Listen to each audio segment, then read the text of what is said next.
ng bayan, maasahan anumang panahon.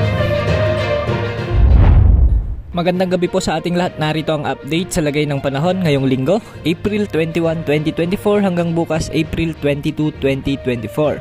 Ngayong gabi ay patuloy na makakaapekto ang ridge ng high pressure area sa eastern sections ng Northern Luzon.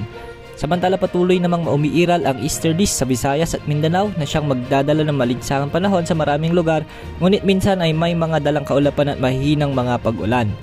Samantalang trough ng low pressure area naman ang nakakaapekto sa southern sections ng Mindanao. Narito naman ang heat index forecast ngayong araw ayon sa inilabas ng Pag-asa.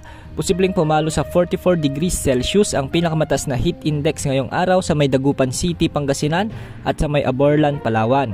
Posible ring umabot sa 43 degrees Celsius sa may Puerto Princesa City, Palawan at Giwan, Eastern Samar.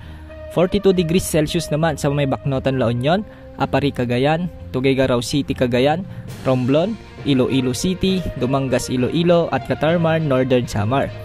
Nasa danger level na ang heat index ng mga ito ayon sa kategorya ng Pag-asa, kaya pinag-iingat po natin ang lahat sa banda ng heat cramps, heat exhaustion, dehydration at heat stroke. Samantala mababa naman ang banta ng mga pag-ulan ngayong gabi sa Luzon at Visayas. Posible lamang ang mga localized thunderstorms sa may Abra, Ilocos Region, Aurora, Quezon, ilang bahagi ng Bicol Region, Masbate, Capiz at southern portions ng Samar at Leyte provinces.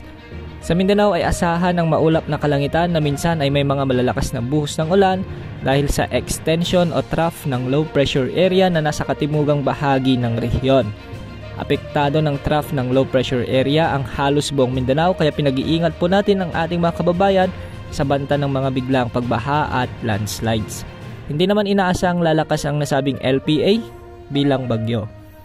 Samantalang mga localized thunderstorms naman ay posibleng mabuo sa hapon at gabi sa ilang bahagi ng Luzon at Visayas sa mga susunod na araw ayon sa Pag-asa. Tuwing nalalapit ang buwan ng Mayo, mas nagiging madalas na ang biglang pag-ulan sa hapon at gabi dulot ng mga localized thunderstorms. Ngunit sa kabila ng mga pag-ulan na ito rin ang magdadala ng mas malinsahang panahon dahil sa dala nitong humidity o ang init mula sa hangin. At yan ang update sa lagay ng ating panahon. Ito po ang weather update ng bayan, maasahan anumang panahon.